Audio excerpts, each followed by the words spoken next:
Eu não estava conseguindo, até mandei e-mail, mandei até um WhatsApp para você. Não tem problema nenhum. Seja muito bem-vinda. Que prazer ter você Obrigada. aqui. Eu estou só abrindo aqui a lista para ver os estudantes de cada projeto. Só um pouquinho, tá bom? Claro.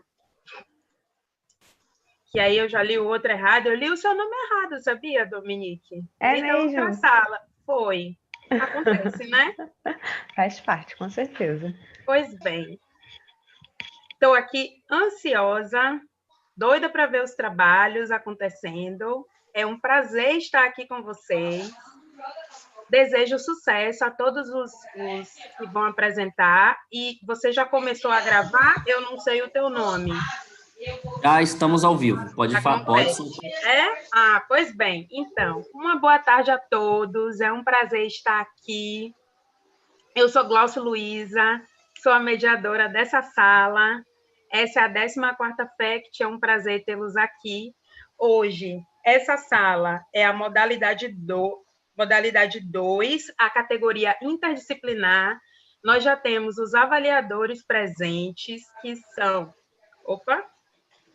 Os avaliadores dessa sala são a Sheila Assis, o Diego Passos e a Dominique Castro. Sejam muito bem-vindos, é um prazer tê-los. Hoje nós temos 4 trabalhos para apresentar.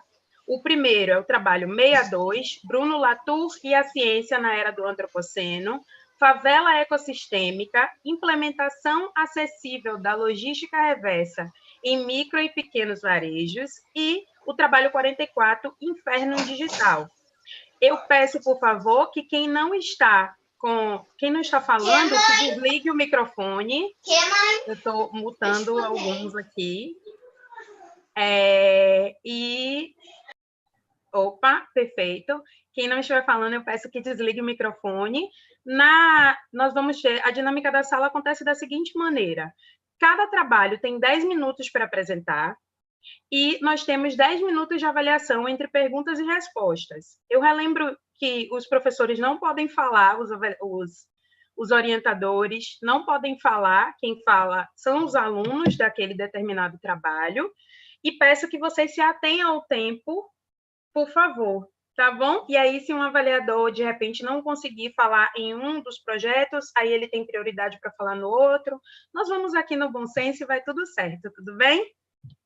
Pois bem, o primeiro trabalho é o trabalho 62, Bruno Latour e a ciência na era do antropoceno.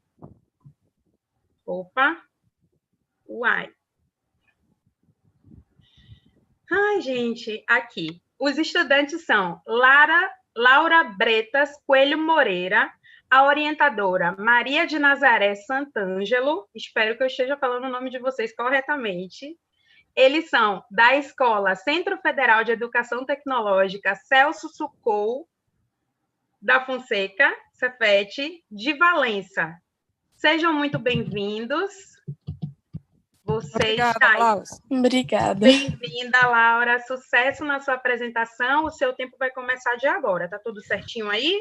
Ô, Glaucio, aqui quem está falando é Maria. Eu só vou auxiliar a Laura a passar o slide, tá? Porque ela está com um problema técnico e ela vai falar do celular dela. Aí eu só vou repassar o slide. Aí eu vou pedir permissão para compartilhar minha tela. Pode ser, Maria. Você pode compartilhar, mas, por favor, eu peço que você mantenha o seu microfone desligado, certo? Tá bom.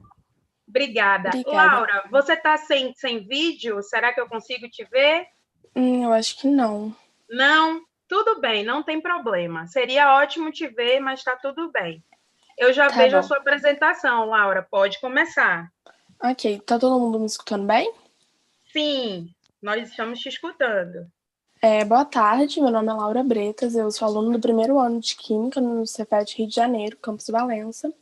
E, além disso, eu sou bolsista pela mesma instituição do projeto As Múltiplas Interfaces de Gaia no século XXI, os usos da biotecnologia e da inteligência artificial à luz dos estudos de laboratório de Bruno Latour.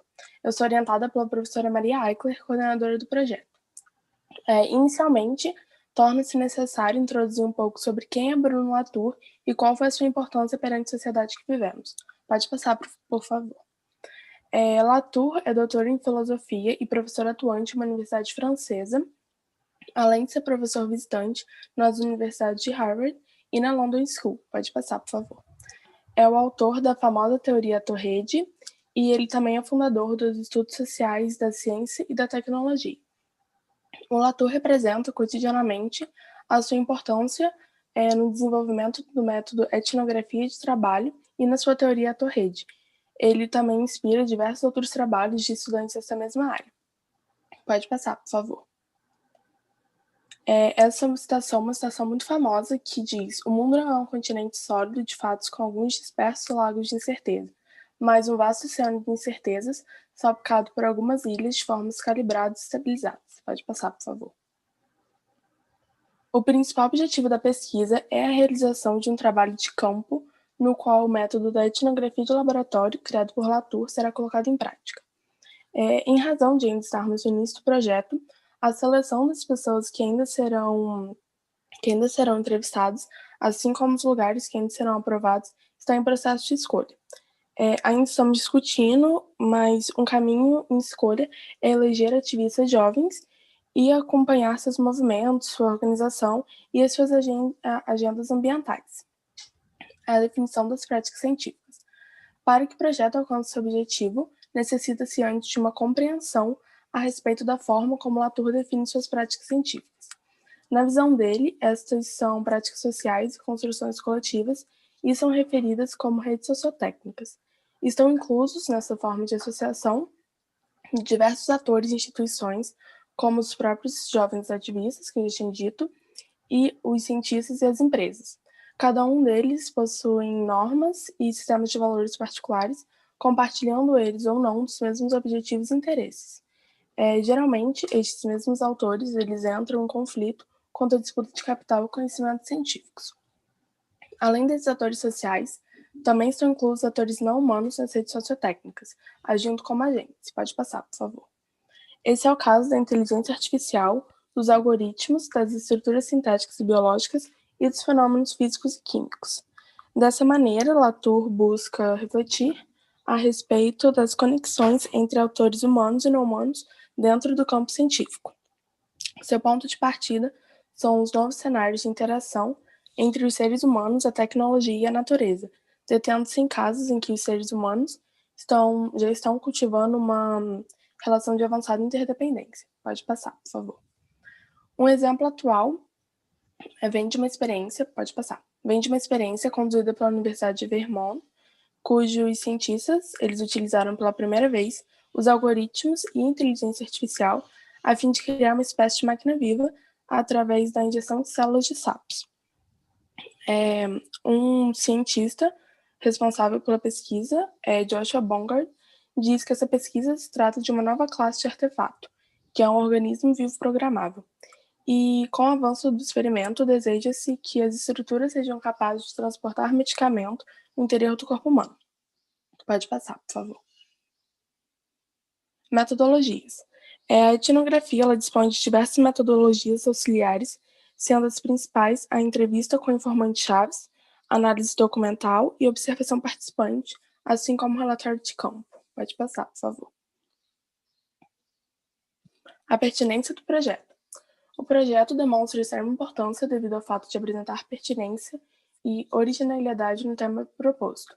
Buscar, por meio da antropologia de Bruno Latour, orientação tecnológica e metodológica que auxiliem no debate e na reflexão a respeito da fixação de protocolos éticos para o uso do algoritmo, da inteligência artificial e dos métodos de sustentabilidade de pesquisa, para que dessa forma elas sejam capazes de desenvolver biotecnologias comprometidas com o questionamento das crises ambientais e humanitárias.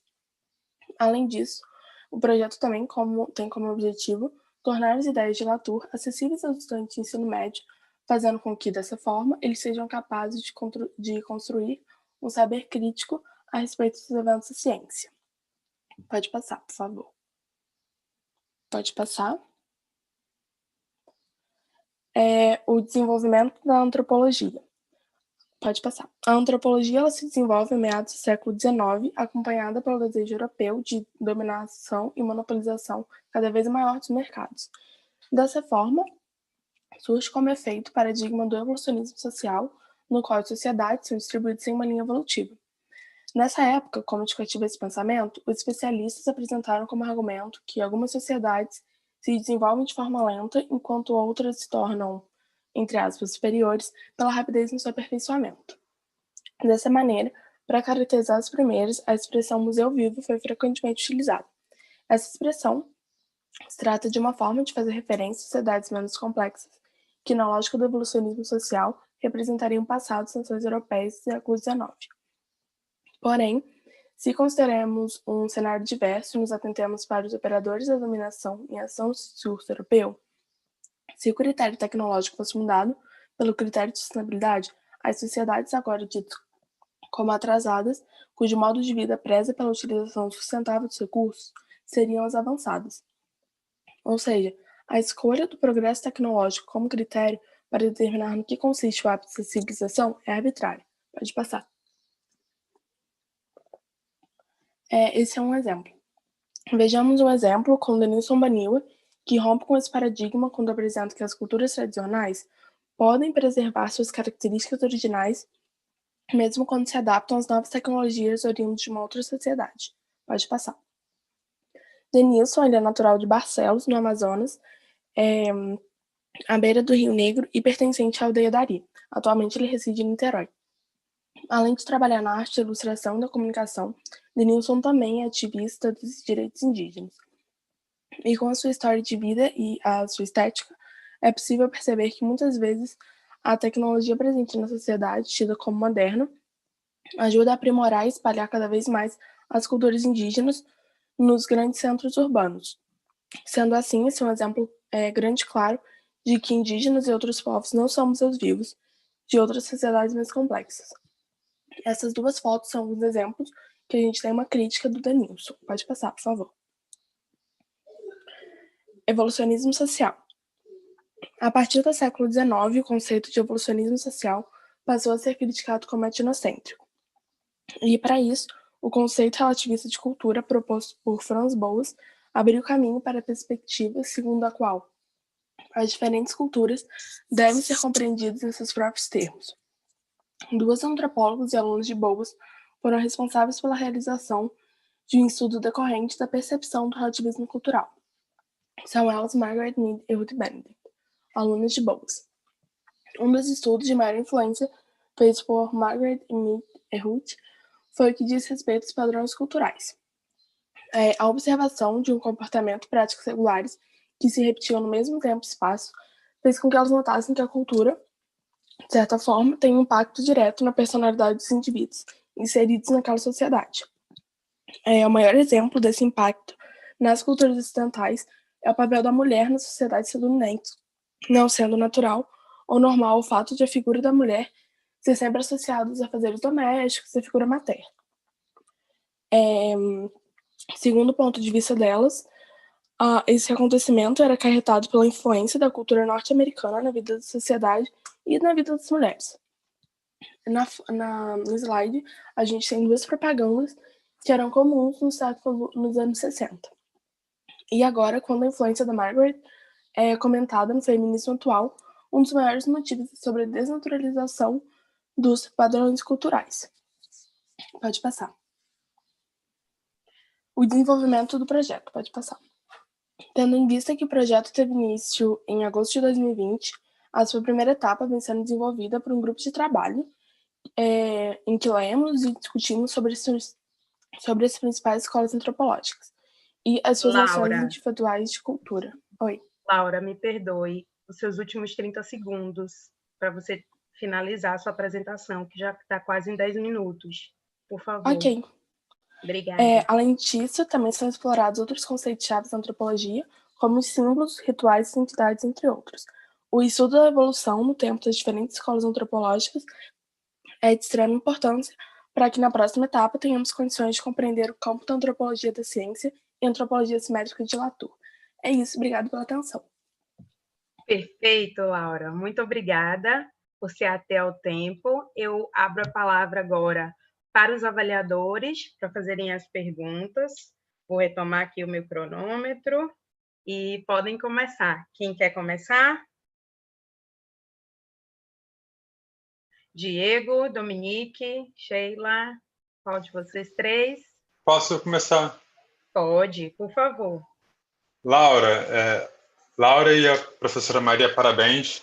Eu vou ser sincero que eu não conheço Latour, então foi um pouco confuso para mim, tá? Poder entender o contexto todo do projeto, né? Eu gostaria de, mais do que os exemplos finais, entender um pouquinho mais da metodologia de Latour, né? Pelo que eu consegui pegar, e aí peço desculpas porque eu posso não ter entendido mesmo por falta de conhecimento sobre o contexto, mas parabéns de qualquer maneira. A ideia é pesquisar a aplicabilidade, né, do trabalho de Latour em contextos em discussões antropológicas. É isso, é um pouco do que eu entendi, falar sobre inteligência artificial dentro da metodologia de Latour? Então, como eu tinha dito antes, o objetivo da pesquisa é tornar a leitura das obras de Latour acessíveis aos estudantes de ensino médio, assim como, também, como você disse, realizar um trabalho em campo, e a gente também está procurando entrevistar jovens ativistas que estão nessa luta pela agenda climática. Então, esse é o objetivo do trabalho. Então deixa só, assim, pelo menos um pouco da minha visão.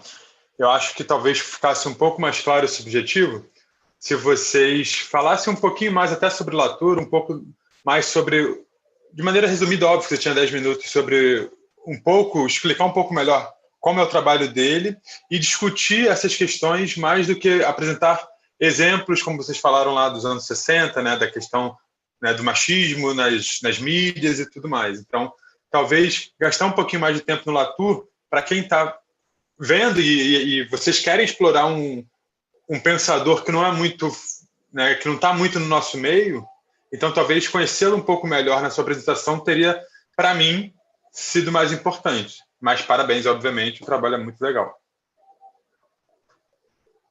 Obrigada, Diego. Mais algum avaliador, por favor? Sheila, Dominique, a palavra está com vocês. Posso falar? Oi, Sheila. Oi, Laura, parabéns para sua orientadora pelo trabalho. Fiquei impressionada com o tamanho da sua metodologia, porque é muita coisa, uma proposta muito grande, ainda mais para uma jovem que está no ensino médio. Eu acho que vocês devem dar uma olhada nisso daí, porque eu acho que tá meio grande demais. E como o Diego falou, também acho que tem que especificar melhor, detalhar um pouco melhor, né, o que vocês vão fazer na metodologia, os passos, com quem que vai ser, por que vocês estão fazendo isso, e talvez dar uma apresentação um pouco maior mesmo sobre a perspectiva do Bruno Latour, né? Você acabou trazendo muitos exemplos, o projeto parece ser bem amplo, né? Pelo que deu para entender, ele faz parte de um projeto maior ainda, que é o projeto do grupo de pesquisa.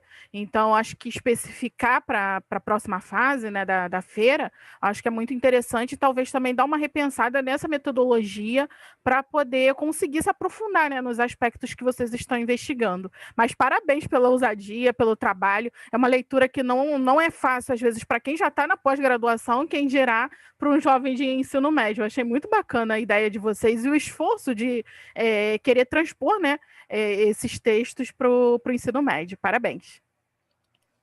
Obrigada, Sheila. Obrigada. Só vou fazer um comentário rápido, tá? Claro, eu não consegui, eu acho que é Diogo. Eu queria te agradecer, mas obrigado pelos elogios. Mas obrigado pelos elogios e obrigado pelo conselho também. Bem-vinda, Dominique. A palavra está com você. Então, eu gostaria de parabenizar em primeiro para a orientadora e a apresentadora. Eu acho que é muito importante, eu acho que eu reitero tudo que os avaliadores já falaram anteriormente. Acredito que necessita de um recorte um pouco mais específico da questão da metodologia, de como vocês vão realizar isso.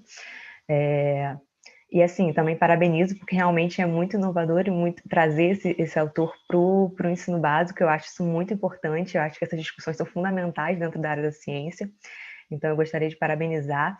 E assim, eu fiquei um pouco curiosa, querendo saber como que surgiu essa vontade, né? Então, assim, o que mobilizou você a tentar pesquisar isso, né? Então, assim, se você puder explicar um pouquinho para a gente, vou ficar feliz. Então, na verdade, essa pesquisa foi um convite da minha professora de Sociologia. Eu acho que a gente já tinha conversado um pouco sobre a importância da inteligência artificial, né, no geral, na sociedade. Então, ela me fez esse convite, eu li o projeto, achei legal, uma ideia diferente, né? E aqui estamos. Muito bom, muito bom.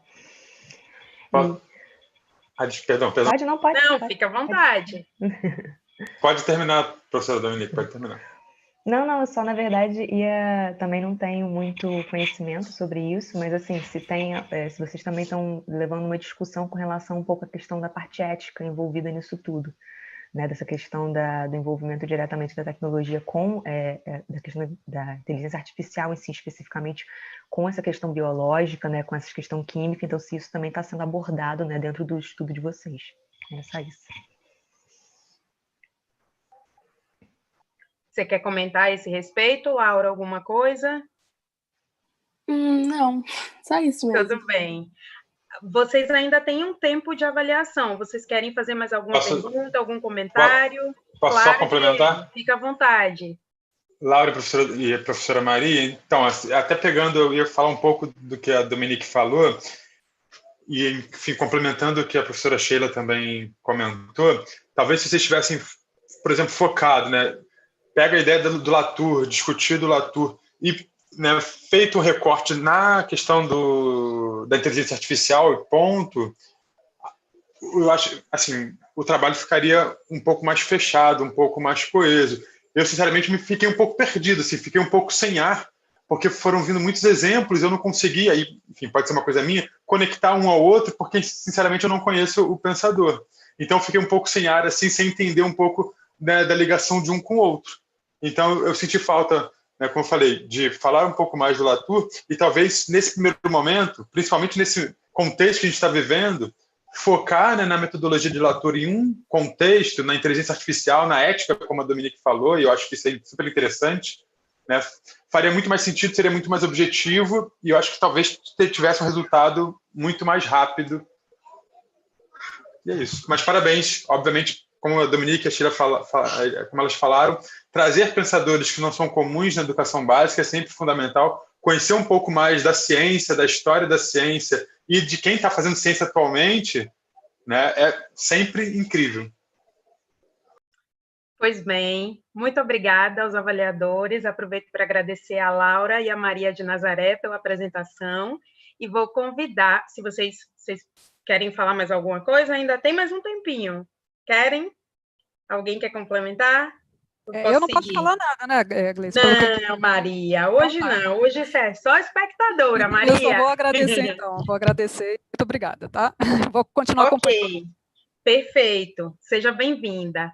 Pois bem, o nosso próximo trabalho é o trabalho 7.8 e o título é Favela Ecossistêmica.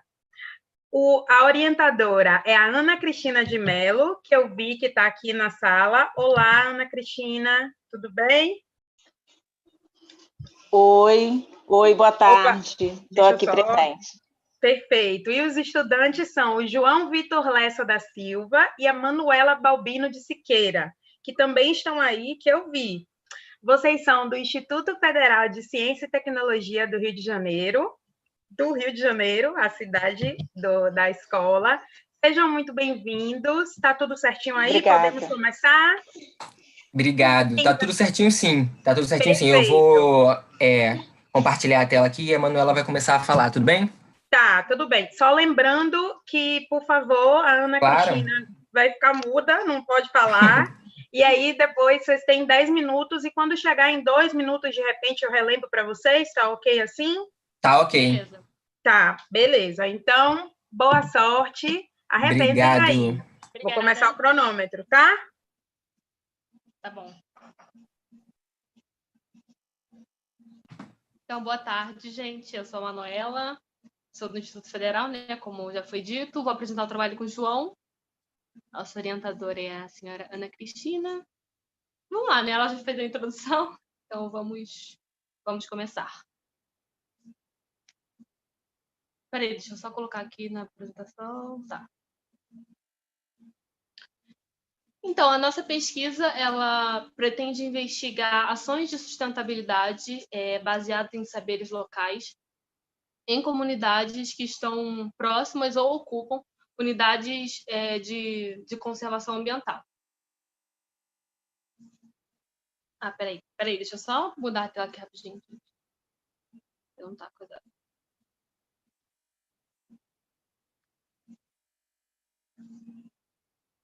Então, só para contextualizar, a expansão urbana que decorrente do crescimento das cidades e a criação de unidades de conservação revelam que existiam tensões sobre a disposição do espaço urbano, né? E essa relação entre esses dois espaços distintos geram muitos conflitos socioambientais. Para a gente começar a discutir esses conflitos, é importante que a gente considere 2 pontos. O ponto 1 é a expansão das favelas, que se dá como uma forma dessas pessoas que estão vulneráveis socioeconomicamente terem uma oportunidade de moradia nesses locais. O ponto 2 é a importância das unidades de conservação, que são peças essenciais para a manutenção do meio ambiente local.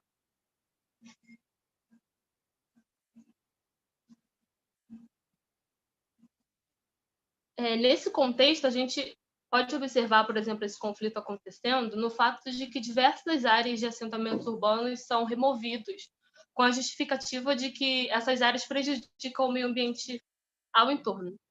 O que é, no mínimo, contraditório, né? Porque justamente pelo descaso do poder público com essas áreas é que a gente não tem, por exemplo, saneamento básico adequado, que é um fator essencial para a manutenção do ambiente ali da região.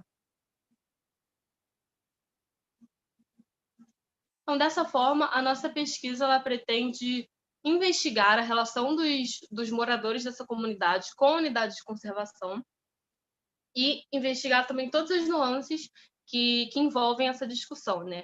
E a gente tem como base para concluir nosso objetivo um questionamento, que é como fazer para que haja uma existência mútua e harmoniosa dessas áreas de assentamentos urbanos com as unidades de conservação próximas a ela. A gente também está fazendo uma análise histórica da formação dos assentamentos urbanos, justamente, acho que o slide não está aparecendo.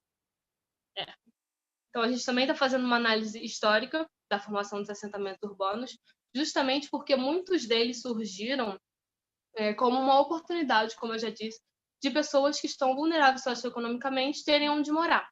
E aí a gente pode citar como exemplo, existem trabalhadores ex-escravos que, quando foram libertos, não tinham nenhum recurso financeiro, ou ex-moradores de cortiços que foram demolidos numa reforma que a gente teve no Rio no século XX, dentre outros grupos desfavorecidos. E, por último, a gente tem como objetivo também contribuir para uma reconstrução da ideia que a gente tem sobre a relação que o homem tem com a natureza, como não sendo uma relação de oposição, mas sim uma relação de complementação.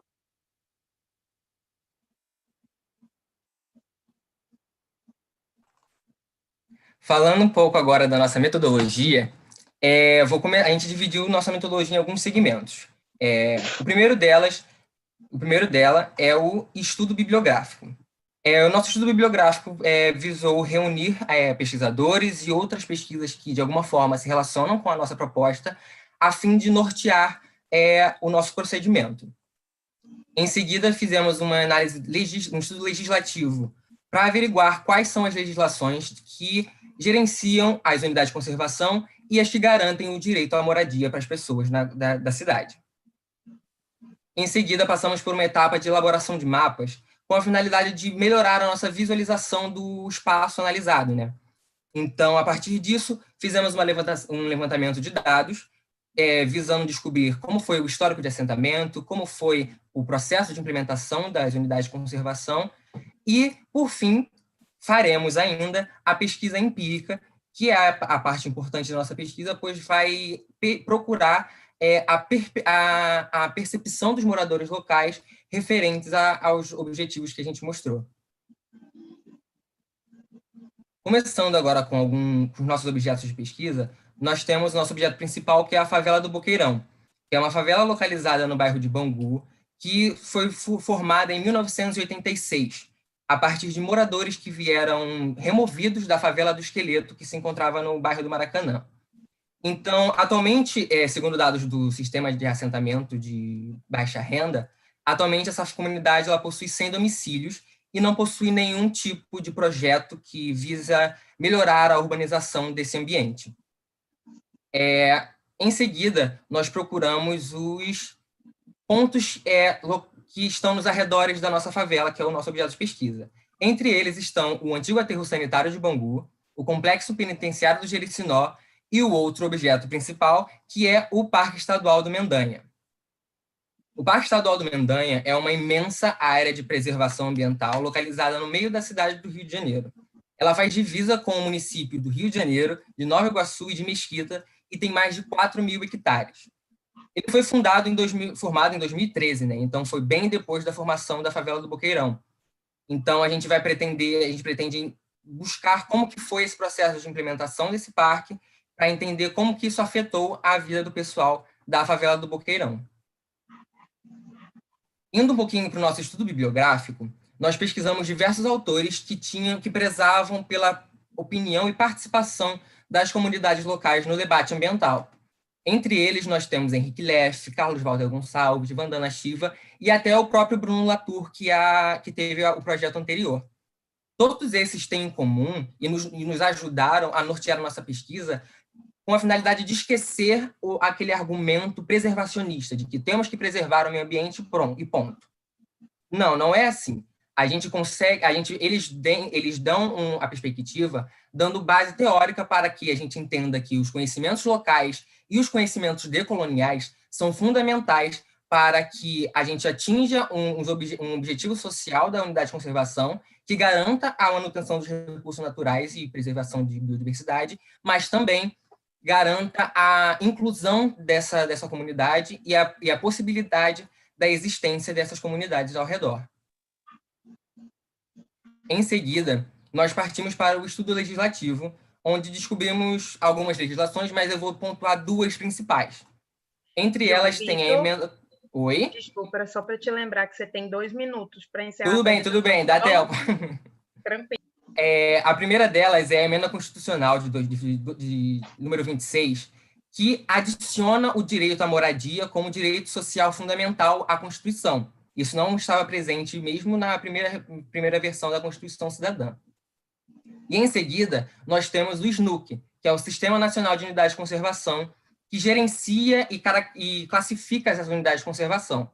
Dentro do SNUC, nós temos que o Parque Estadual do Mendanha, ele é um parque de proteção integral, ou seja, nenhum uso dos recursos naturais daquele ambiente é permitido. Só se pode fazer atividades de lazer, de pesquisa, mas o parque em si tem o objetivo de preservar a Mata Atlântica nativa do Rio de Janeiro.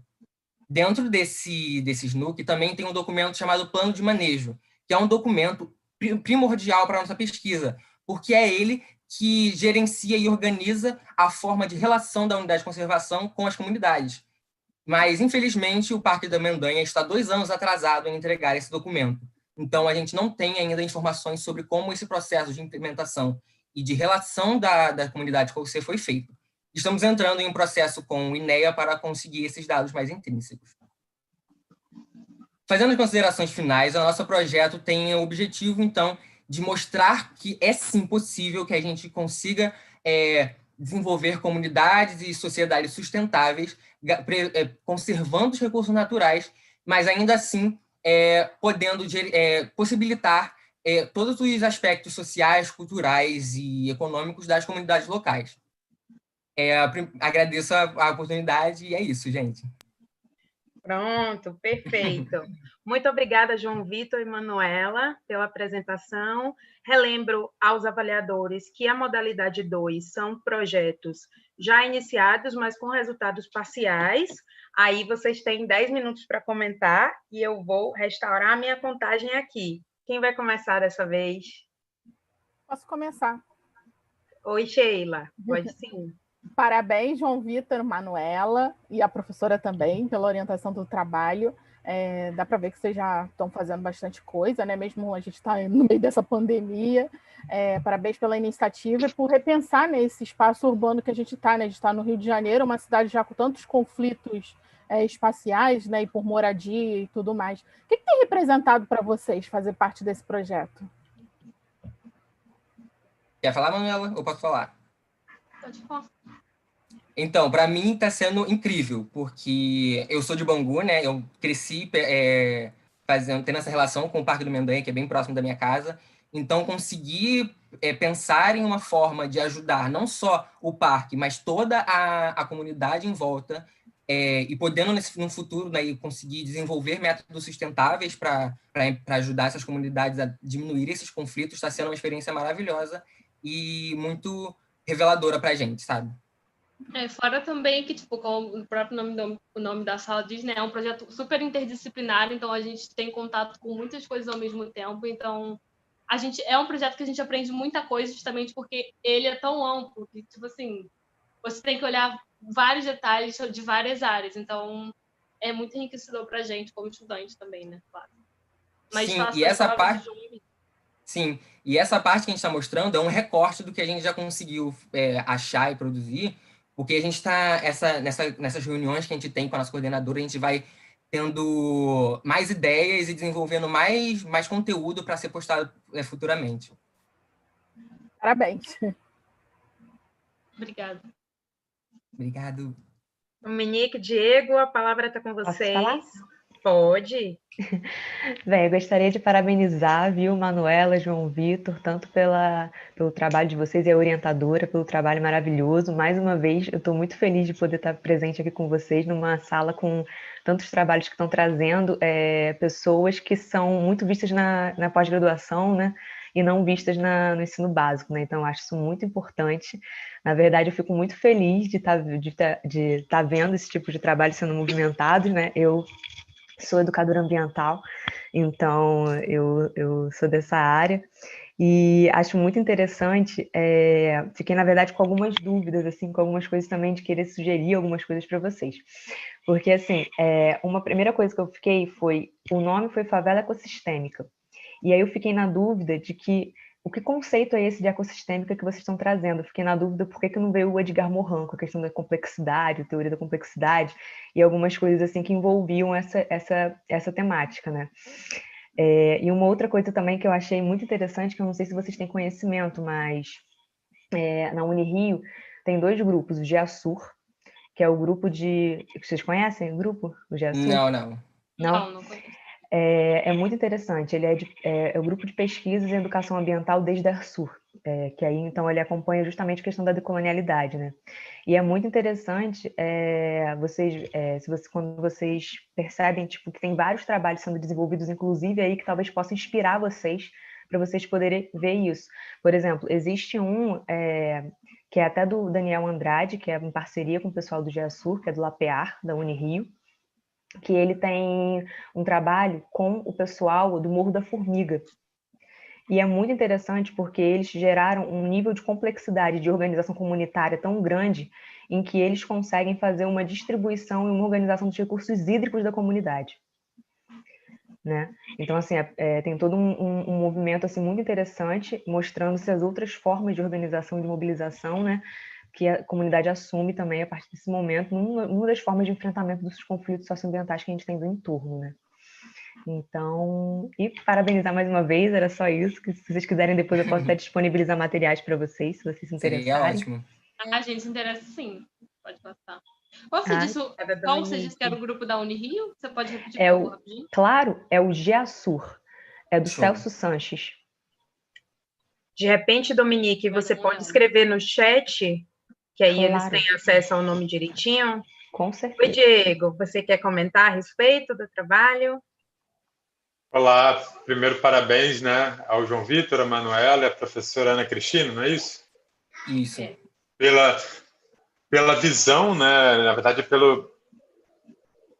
pela preocupação em discutir, né, e pensar temas tão intrínsecos, né, ao Estado como um todo. E eu sei que seria difícil, por exemplo, talvez, também não sei, pensar, né, de maneira ecossistêmica a Rocinha, porque já está lá, né, formada e é grande pra caramba, mas vocês pegando, né, a comunidade que vocês pegaram, que é bem inicial, que é bem pequena, né, talvez vocês possam, com o trabalho de vocês, ajudar no crescimento sustentável dessa comunidade e daqui 10, 20, 30 anos, né, essa comunidade ser um exemplo no Brasil, né, de integração com o ambiente, de integração com a natureza, né, de preocupação com os recursos. Você tem ali, né, uma unidade de conservação que deve ter, eu não conheço, mas, né, devem ter nascentes, devem ter, né, enfim. Então, pensar dessa maneira, eu acho que é difícil, talvez, trabalhar isso, né, em comunidades já estabelecidas, mas eu acho que a visão de vocês, o trabalho de vocês pode trazer um benefício absurdo para as comunidades que acabam se formando, né, porque, de fato, o poder público, né, não olha muito para elas. Então, o olhar de vocês, com certeza, é fundamental. Né, isso talvez possa, vocês talvez levando esses dados, quando vocês já tiverem mais dados, né, mais resultados, levar isso para as prefeituras, levar isso para os vereadores, para os deputados, enfim, fazer pressão. Eu acho que vocês vão ter uma base teórica para ajudar esse pessoal que o poder público não olha muito. Então, acho que só por isso o trabalho de vocês é incrível. Obrigada. Tirando todas as outras questões. Então, é exatamente isso que você falou. Nós estamos em um projeto inicial, né? Então, a gente buscou pegar uma favela, uma comunidade que é menor, para a gente ter começar a se familiarizar com essa relação, com esse estudo, para daí, se for possível, claro, a gente quer muito, evoluir e compartilhar nosso estudo. E agradecendo a Dominique também e a Sheila pelas falas, e respondendo a Dominique, o ecossistêmica, a gente pensou, vindo do termo de Odum, que Odum ele classifica, que é um pesquisador mais gerado para a ecologia em si, né? Ele define esse ecossistema como qualquer região onde haja interação entre os seres e o meio. Então, com esse qualquer, a gente jogou esse qualquer para o meio urbano, sabe? Então, a gente pensou no ecossistêmica sendo uma favela, sendo um ecossistema, sim, porque ali há seres vivos, há pessoas interagindo com o meio da sua forma característica. Maravilhoso. É isso mesmo. Talvez fosse interessante vocês, inclusive, trazerem isso. Ele na hora da apresentação. Eu acho que seria muito enriquecedor. Tá, obrigado. E parabéns, viu? As dicas. Obrigada aos avaliadores, Diego, Dominique e Sheila. Obrigada também à professora orientadora que está ali, Ana Cristina, está sorrindo. Manuela João Vitor, obrigada pela apresentação. Pode dizer, Diego. Tem tempo ainda? Não, só para finalizar, complementar um pouco o que eu falei, porque, enfim, veio aqui agora, o trabalho de vocês garante uma oportunidade absurda para a Prefeitura do Rio, né, para as prefeituras ao redor, porque cuidar da unidade de conservação, né, você cuida da unidade de conservação não só cuidando dela, mas cuidando do entorno. Então, se essa comunidade cresce absurdamente, sem saneamento básico, sem cuidado com o solo, isso impacta na unidade de conservação.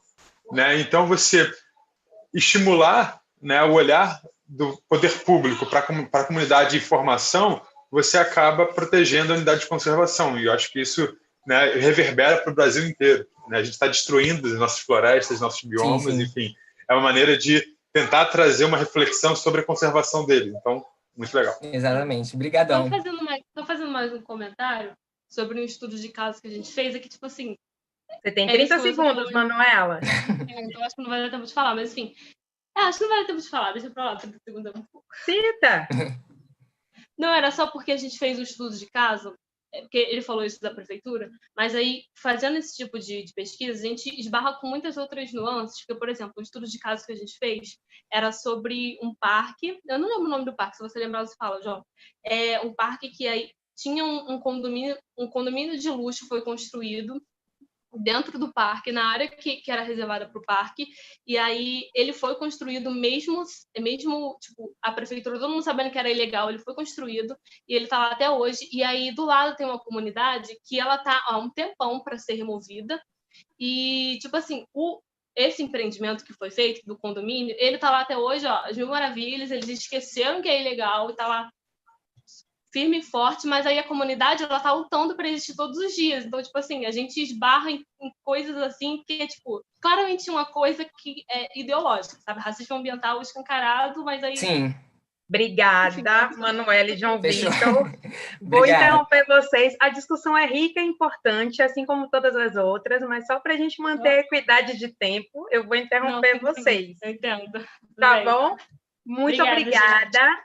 Eu vou dar continuidade ao nosso momento, à nossa sala, né, de avaliação, chamando um outro trabalho incrível, que é o trabalho 68, que eu já vi que vocês estão aí. O título do trabalho é Implementação Acessível da Logística Reversa em Micro e Pequenos Varejos. A orientadora é a Kátia Valéria Muniz Borges e a estudante é a Lívia Chagas. Bem-vindas, vocês estão por aí, tá tudo certinho? Oi, Lívia. Oi. Bem-vinda, tudo certinho aí? Perfeito. Eu posso começar a cronometrar a sua apresentação? Aí, mesma coisa dos outros. Você tem 10 minutos para apresentar. Quando faltar 1 minuto ou 2, eu te aviso, só para a gente não estourar o tempo. E aí, depois, os avaliadores têm mais 10 minutos, tá bom? Tá bom. Boa sorte. Obrigada.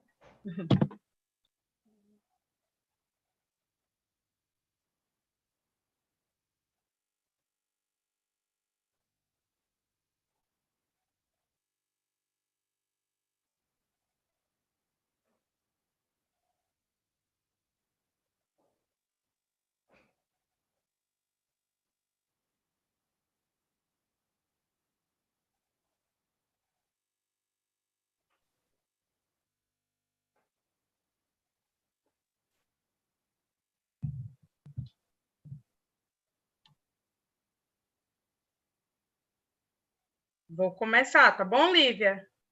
Sim. Já está aparecendo para vocês?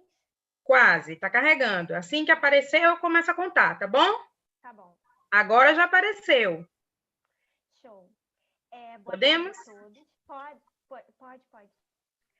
Boa tarde a todos. O meu nome é Lívia e o tema do trabalho é a implementação acessível da logística reversa em micro e pequenos varejos.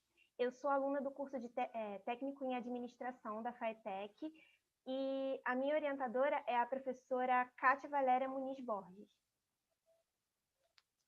Bem, o varejo na logística reversa. A logística reversa descreve a etapa de produção desde que um produto é fabricado até chegar no consumidor final. E nesse ciclo, o varejo se destaca como a última etapa da cadeia logística direta. Mas, ao mesmo tempo, ele funciona como um elo entre os produtores e o consumidor final. Só que no pós-venda, o varejo assume uma nova função, que é retornar os produtos consumidos até o local de origem. E o que são esses produtos? São as embalagens utilizadas no transporte e armazenamento, as embalagens dos produtos e também as devoluções dos clientes, os produtos que quebram ou que estão com algum defeito de fabricação. E o objetivo desse retorno é reduzir os custos e também atender às legislações ambientais vigentes. Nesse sentido, o micro e pequeno varejo, eles se destacam frente ao setor varejista brasileiro. Eles representam mais de 90% do setor varejista brasileiro. Só que não existem muitos estudos acerca da implementação da logística reversa nesse segmento. A maioria dos estudos é mais voltado ao varejo de grande e médio porte. Por isso, o objetivo do trabalho é promover a implementação da logística reversa nos micro e pequenos varejos. O objetivo específico dos trabalhos é promover a sustentabilidade, perceber uma oportunidade de negócio e destacar as principais práticas e obstáculos. A metodologia de pesquisa. Essa pesquisa se caracterizou como uma pesquisa exploratória de abordagem qualitativa. E, para conhecer mais profundamente o tema, foi realizada uma revisão bibliográfica buscando principalmente estudos que tivessem essa aplicação. Bem, os principais resultados é que foi comprovado que a reintegração dos resíduos no processo produtivo promove um desenvolvimento mais sustentável à medida que a gente tem menos descarte e, consequentemente, menos poluição na natureza. E a logística reversa ela também promove ganhos financeiros, porque esse retorno, principalmente o retorno de embalagens, ele gera economia, no caso dos fabricantes e também no caso dos catadores. E também, no caso das empresas, a logística reversa também oferece um diferencial competitivo, porque hoje a sustentabilidade é estilo de vida. As pessoas querem consumir um produto que respeite a natureza e, ao mesmo tempo, as empresas, para se destacarem, elas têm a necessidade de oferecer práticas cada vez mais sustentáveis. E quando uma empresa associa seu nome à sustentabilidade, ela tem a sua imagem disseminada e melhorada. Bem, as principais barreiras encontradas foram os altos custos, a falta de financiamento com relação ao canal reverso, a falta de integração entre a cadeia direta e a cadeia reversa. Muitas vezes os fabricantes dos produtos eles não têm um planejamento do que fazer, do que receber, de como receber esses produtos após o consumo. E também, como a gente pode ver nessa imagem ao lado, alguns clientes eles não devolvem as embalagens dos produtos, o que é positivo para o meio ambiente, porque é uma forma de reuso, mas, ao mesmo tempo, a empresa deixa de ter esse ganho. Outra dificuldade tem em relação com as redes de coleta e pontos de recolhimento. Para se implementar uma rede de coleta que faça o retorno das embalagens dos produtos consumidos até os produtores é um processo caro e também precisa ser divulgado com relação aos pontos de recolhimento. E isso, para micro e pequenos varejos, é uma coisa difícil de se implementar.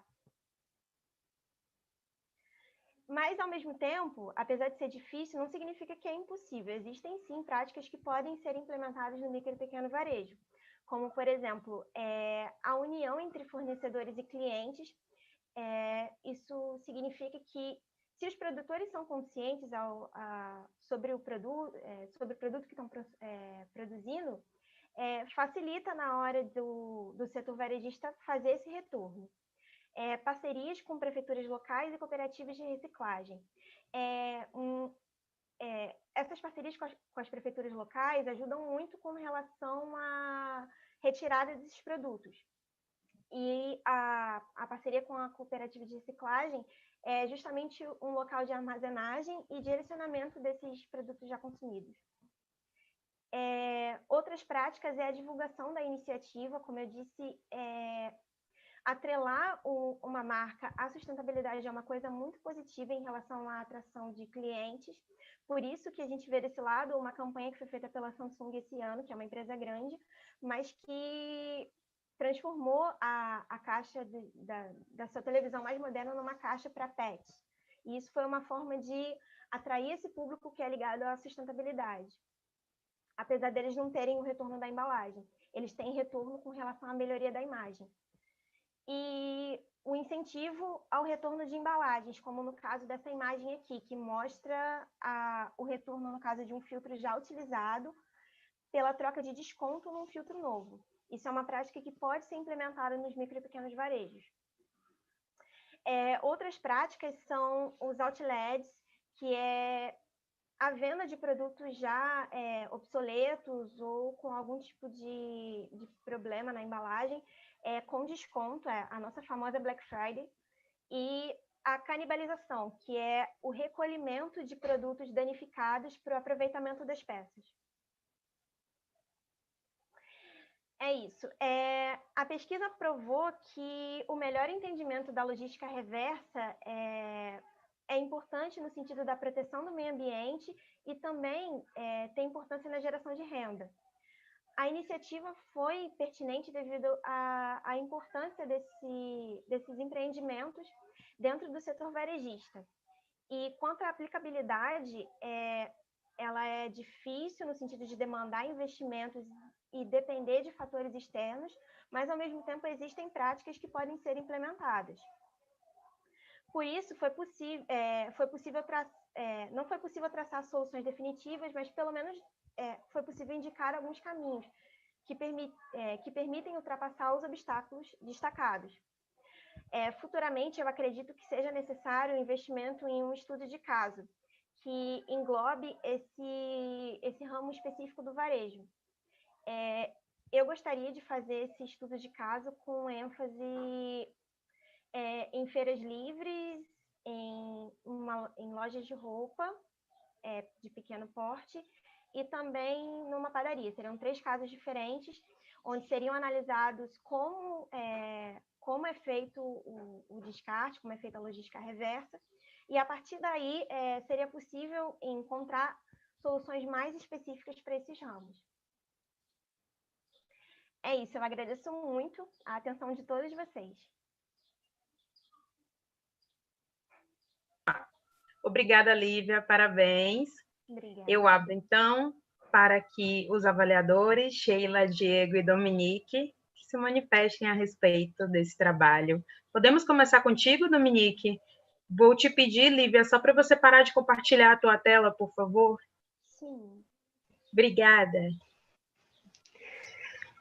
Olá, boa tarde. Gostaria de parabenizar a Lívia, orientadora, viu? Parabéns pelo trabalho. Eu acho que, na verdade, é muito importante esse tipo de trabalho envolvendo essa questão da logística reversa, que é um tipo de responsabilidade social que praticamente a gente não vê ela funcionando na prática, né? Então, eu acho que é muito importante a gente ter tipos de trabalhos que tragam essa temática, né? Fiquei um pouco curiosa para saber essa grande quantidade que você falou que tem com relação a grandes e médias empresas, né? E a responsabilidade social envolvida nisso, porque em geral, isso acaba sendo bem negligenciado, né, e praticamente deixado de lado, né, em relação à questão que é mais fácil, às vezes, você pagar uma multa ou pagar alguma coisa do que você depois ter que, né, se responsabilizar por aquele produto que você produziu e que vai ser jogado no lixo, que vai ser jogado para algum lugar, né, então, assim...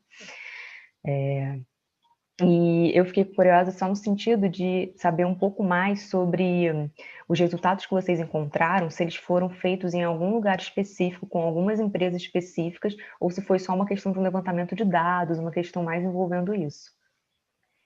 Bem, os resultados eles foram encontrados a partir de estudos de casos, mais relacionados a empresas de médio e grande porte. Daí, a partir desses dados, de vários estudos, eu procurei selecionar as principais soluções que funcionassem para o micro e pequeno varejo. Sim, ótimo. E eu fiquei também com uma dúvida numa coisa. Existe algum tipo de benefício? Porque eu vi até que você disse que alguns consumidores dificilmente retornam, né? Eu vi num slide seu escrito isso, que dificilmente retornam com aquela mercadoria, com aquilo que eles consumiram, né? E eu gostaria de saber se tem algum tipo de retorno para esse cliente também. Porque às vezes tem muito isso, né? Então, assim, por exemplo, você tem que ter alguns tipos de política que estimulem ele a fazer esse processo de retorno, né? Porque é o processo de construção desse tipo de nova forma de pensamento, né? E de responsabilidade em cima daquilo que é consumido, né? Então, assim, eu gostaria de saber se você chegou a investigar alguma coisa sobre isso, viu algum tipo disso, alguma alternativa até para esses pequenos e médios, né, produtores. Sim, eu destaquei, inclusive, no mesmo slide, sobre uma empresa de filtros, onde se retorna um filtro utilizado e o benefício para o cliente é o desconto na compra de um filtro novo. Isso é muito feito também na venda de celulares.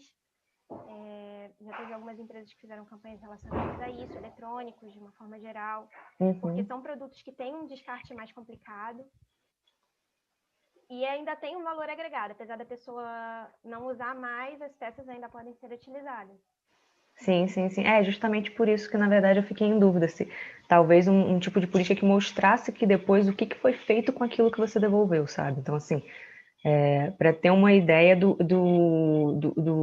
se que aquilo realmente pode ser de alguma forma aproveitado ou não, entende? Geralmente o aproveitamento é feito ou através da reciclagem, quando eles retornam realmente para a produção, ou através da reutilização das peças. Como eu disse, muitas empresas, muitos varejos até pegam peças de produtos já utilizados para o reparo dos produtos que os clientes vão trazer para o conserto. Entendi. Obrigada, então, pelo espaço. Parabéns. Obrigada. Parabéns para a Lívia, para a orientadora, para a professora orientadora. E, na verdade, só um comentário. Parabéns pelo conceito geral, pela ideia geral. E talvez, assim, né, talvez falte, me chama muita atenção a caixa de TV que virou uma casinha de gato, né, não sei, talvez fosse um nicho de mercado, né, uma consultoria em engenharia de embalagens, não sei, para trabalhar com os pequenos e como é o foco do projeto, né, para produzir, pensar mesmo, né, do ponto de vista socioambiental, pensar nos produtos com embalagens que podem ser utilizadas, não deixar para o consumidor a estratégia, a criatividade sobre como fazer o uso da embalagem, mas vocês já, né, o produtor, né, quem está pensando o produto e vendendo o produto, já ter a ideia, já dar uma ideia de como usar aquela embalagem. Talvez isso fosse algo interessante. Sim. Eu destaquei exatamente por conta disso. Mas, para o caso do varejo, essa responsabilidade é mais em relação à produção mesmo. Então, ele já tem que lidar com o que já é produzido, com o que já é eliminado. Então, para eles cabe o direcionamento, ou para o centro produtor, ou para uma cooperativa, ou então para uso interno da loja, dependendo do que for. Oi, Lívia. Achei muito interessante o projeto. Duas coisas, né? Eu acho que acaba chamando a atenção da gente, né? Quando a gente assiste a sua apresentação, a questão de você repensar o consumo, né? O quanto que a gente está consumindo coisas meio que simultâneas, né? Que a gente compra o produto, mas não é só o produto que a gente está consumindo, mas também tem o que vai ser gerado a partir daquele consumo, né? Qual o destino que a gente vai dar para aquele produto acessório que veio junto, né? Seja embalagem, o que é. E outra questão também é como as empresas acabam pensando pouco nisso, né? Porque você deu até exemplos, né? A Dominique também falou, também a questão dos celulares, o exemplo que você trouxe do filtro, né?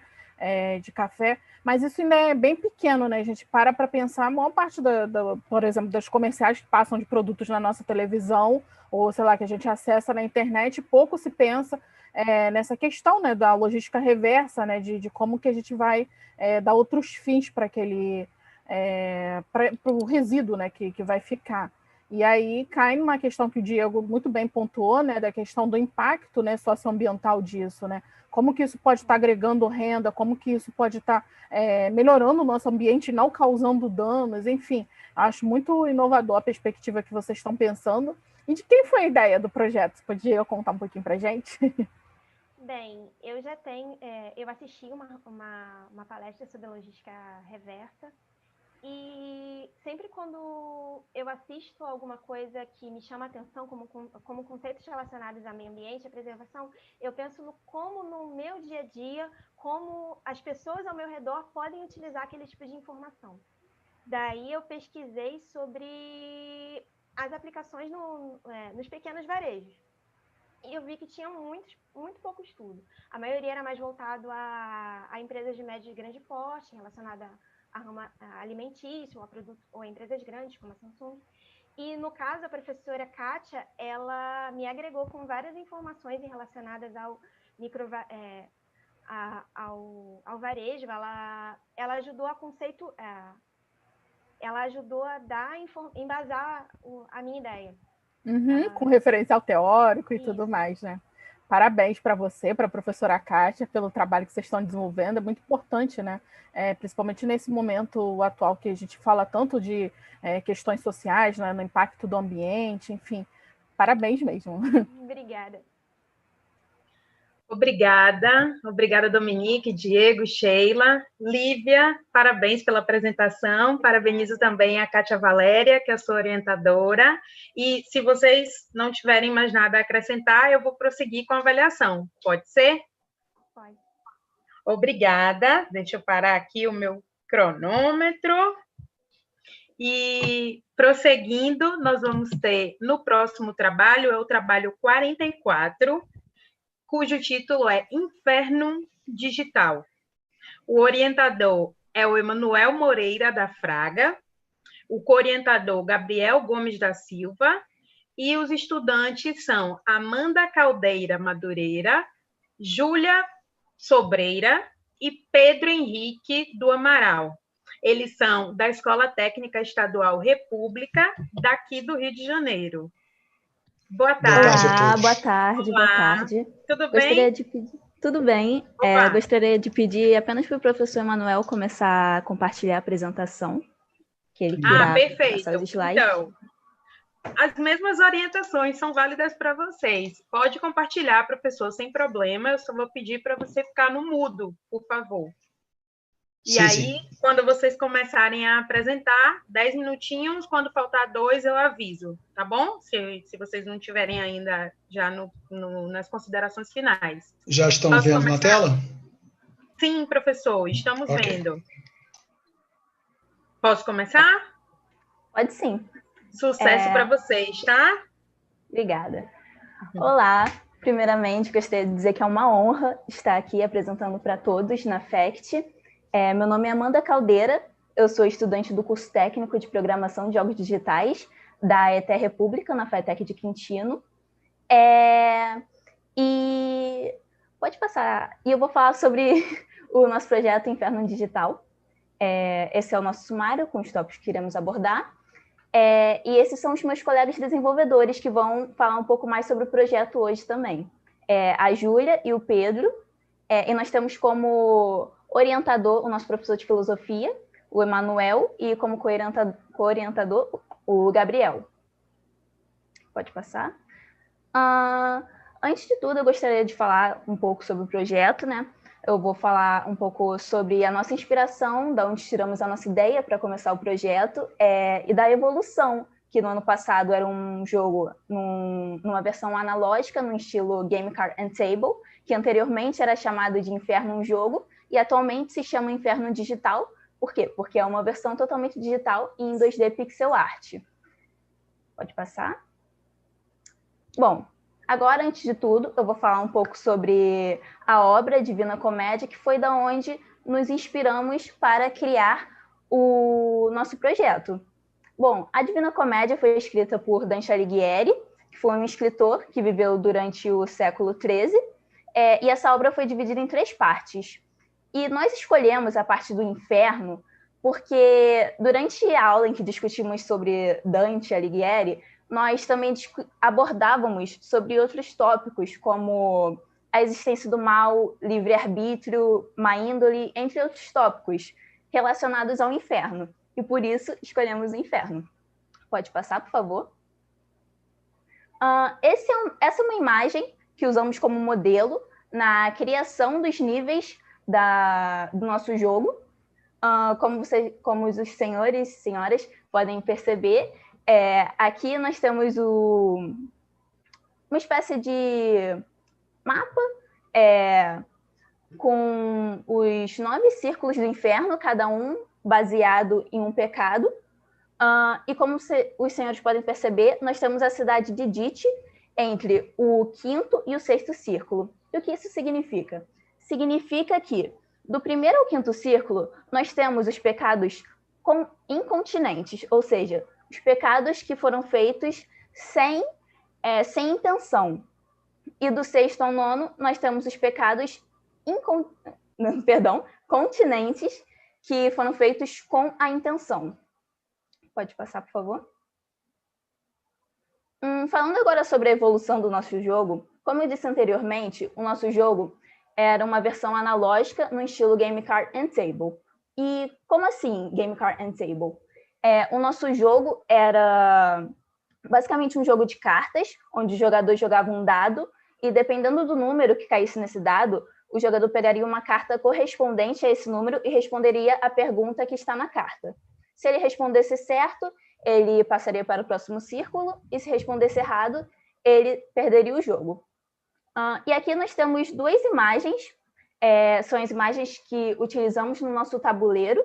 Essa primeira imagem é o Alto Inferno, ou seja, é a parte incontinente do inferno, perdão. E essa segunda imagem é a parte continente do inferno. E já nessa nova versão que estamos criando, desenvolvendo, o jogo, como eu disse, vai ser totalmente digital, em 2D pixel art, onde o jogador terá que resolver quebra-cabeças e lutar contra personagens míticos da obra de Dante. Boa tarde, eu sou o Pedro Henrique e vou falar sobre os objetivos do jogo. Os objetivos do jogo são contribuir para o desenvolvimento de estratégias ativas de aprendizagem, aplicar os conhecimentos adquiridos no nosso curso, aplicar os elementos de jogos em assuntos e temas acadêmicos e promover a interdisciplinaridade. Pode passar, professor. Agora eu vou falar sobre a metodologia. A nossa metodologia é a engenharia de desenvolvimento, que tem 5 fases. A pesquisa, que a gente usou todo ano passado para pesquisar sobre Dante, sobre a história do inferno, a mitologia. A segunda é o planejamento, que a gente utilizou para todo o começo do ano para fazer o roteiro, planejar o cronograma, que a gente vai falar mais na frente, tudo para fazer o jogo o melhor possível. A terceira fase que a gente se encontra no momento, que é a prototipagem. Nela a gente está começando a fazer os protótipos dos sprites, como você olha ali do lado, são as imagens do jogo, os personagens, algumas cenas, e a testagem, que a gente está tentando começar, a gente já conseguiu fazer algumas cenas, vocês vão ver mais à frente também. A gente testa as cenas e o desenvolvimento do jogo e conserta com os bugs. E a quinta é a apresentação de resultados, que a gente pretende fazer no final do ano que vem, graças à pandemia que atrasou todo o nosso programa. Agora eu vou falar sobre a justificativa. O projeto tem como justificativo o crescimento do mercado de games, que cresceu, como vocês podem ver aqui no lado do slide, entre 2017 e 2021, quase 50%.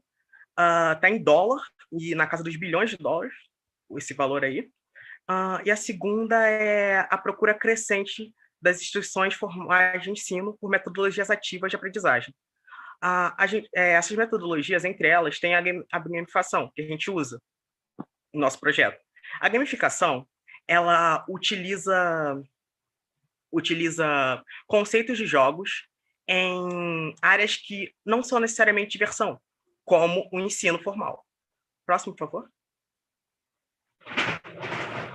Boa tarde, eu sou a Júlia e eu vou falar agora um pouco sobre o High Concept, que diz que 2 alunos do ensino médio são transportados para a dimensão do inferno de Dante e agora eles têm que passar por diversos desafios para voltar à dimensão normal. Pode passar, por favor, professor. Aqui a gente tem a identidade do jogo, que detalha um pouco mais a história. Bom, o João Pedro e o Jorge são 2 alunos do ensino médio que se distraíram na aula de filosofia e por isso eles são mandados para a direção. Chegando lá, eles percebem coisas estranhas acontecendo e acabam sendo transportados para a dimensão do inferno de Dante e tem que passar por desafios, puzzles e inimigos para voltar à dimensão normal. Agora falando um pouco mais sobre os personagens, os 2 personagens principais foram baseados totalmente no Dante e no Virgílio, que são personagens do Inferno da Divina Comédia. João Pedro teve o nome inspirado em Giovanni Boccaccio, que foi responsável pela introdução do adjetivo divina no título da obra, e Pietro, que é um dos próprios filhos de Dante. A gente traduziu o nome Giovanni e Pietro e a gente chegou a João Pedro. O Jorge tem o nome que faz alusão às Geórgicas, que é uma obra do poeta romano Virgílio. A gente pegou George, de Geórgicas, e traduzindo, nós chegamos a Jorge. Os outros personagens também são totalmente baseados nas criaturas míticas do inferno, e ali você pode ver o Minos, que é o juiz do inferno, que julga para qual círculo cada alma vai quando ela chega ao inferno. Júlia, como prometido, vocês têm 2 minutos, tá bom? Ok. A nossa mecânica contará com uma câmera isométrica, com as 9 fases principais baseadas no círculo, os puzzles, que são quebra-cabeças, e sistema de busca e recompensa, junto com inimigos variados. Aqui temos um esboço parcial do mapa do primeiro e do segundo círculo, e temos também alguns fluxogramas. Bom, como o nosso jogo é um jogo para plataforma de PC, os controles vão ser basicamente os mesmos de outros jogos do gênero.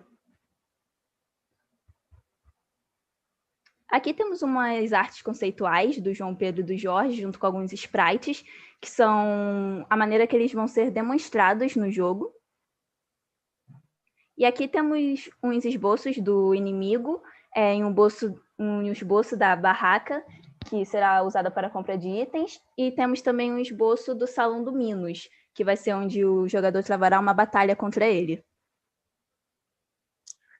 Bem, agora eu voltei aqui para falar sobre o cronograma que a gente teve.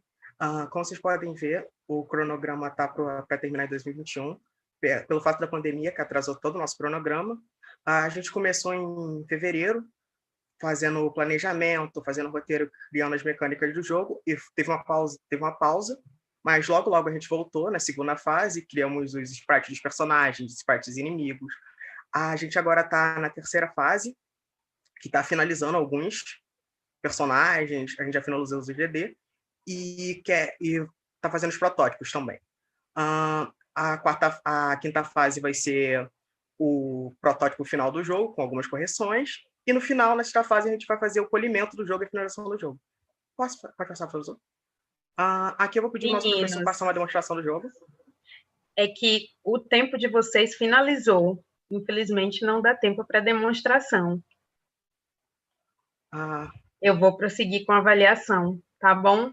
E aí, se um avaliador permitir e quiser, aí vocês demonstram, tá bom? Muito obrigada. Olá, Dominique, Diego, Sheila, bem-vindos. Podem começar a avaliação, por favor.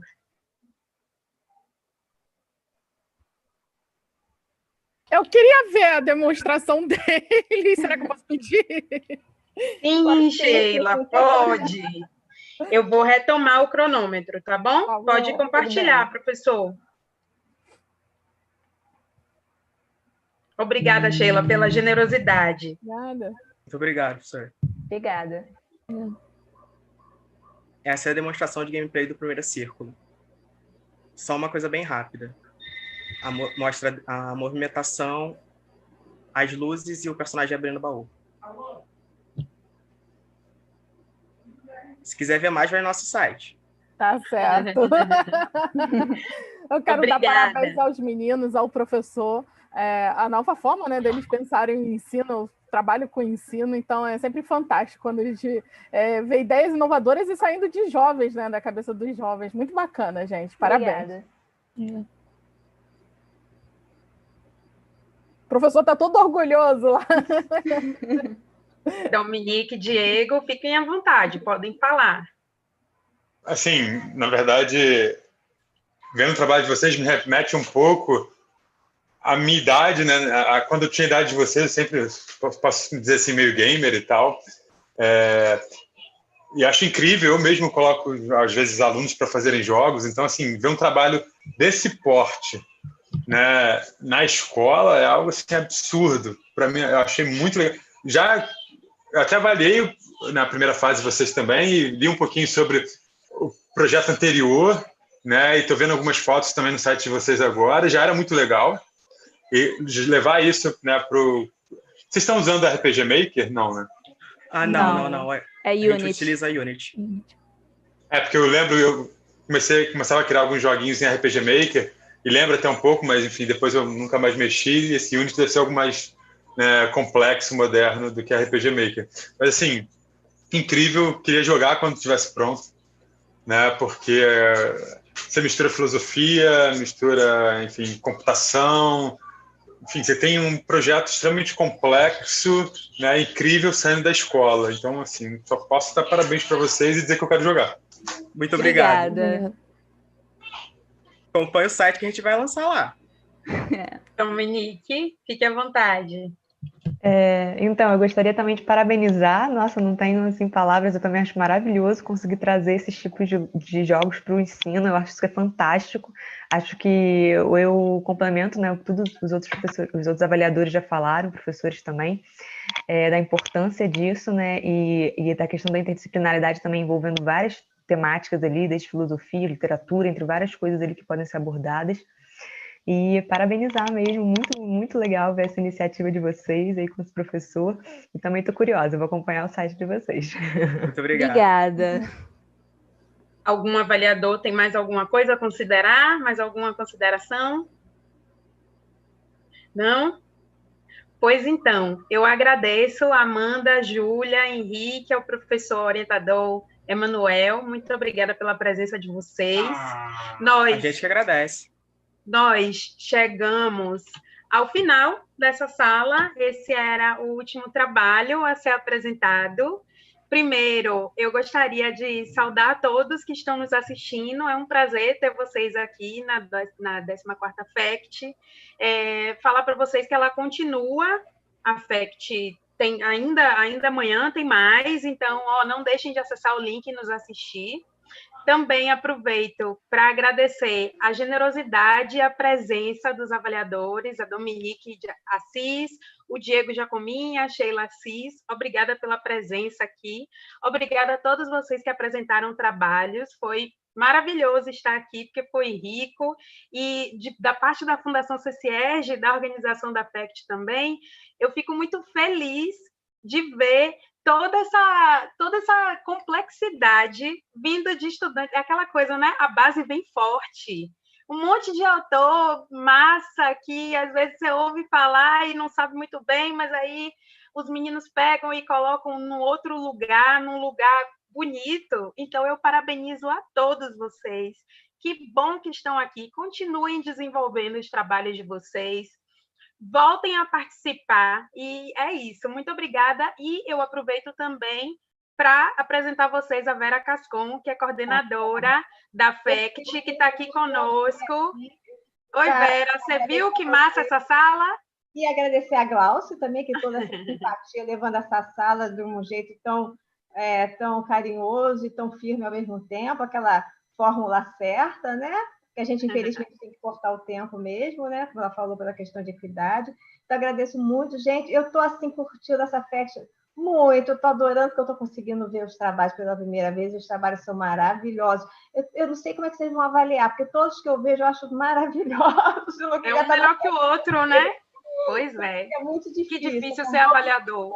Então, eu queria agradecer a todo mundo e pedir para vocês, por favor, divulgarem a FACT nas suas redes sociais, com seus colegas, porque nós temos tido apresentações muito interessantes, o link vocês receberam, né? Porque tem esse link para entrar na sala e tem aquele link que as pessoas ficam assistindo sentadinhas no auditório virtual, que ficou muito bonito, muito, muito interessante. A gente pediu para mudar, para botar gente nova, para botar gente negra, porque o modelo inicial era não correspondia à nossa realidade. Então, a gente está num ambiente virtual, no auditório, é muito bom. E se vocês puderem, por favor, os avaliadores, professores, estudantes, fazer essa divulgação, porque a gente ainda vai ter, nós vamos ter ainda, né?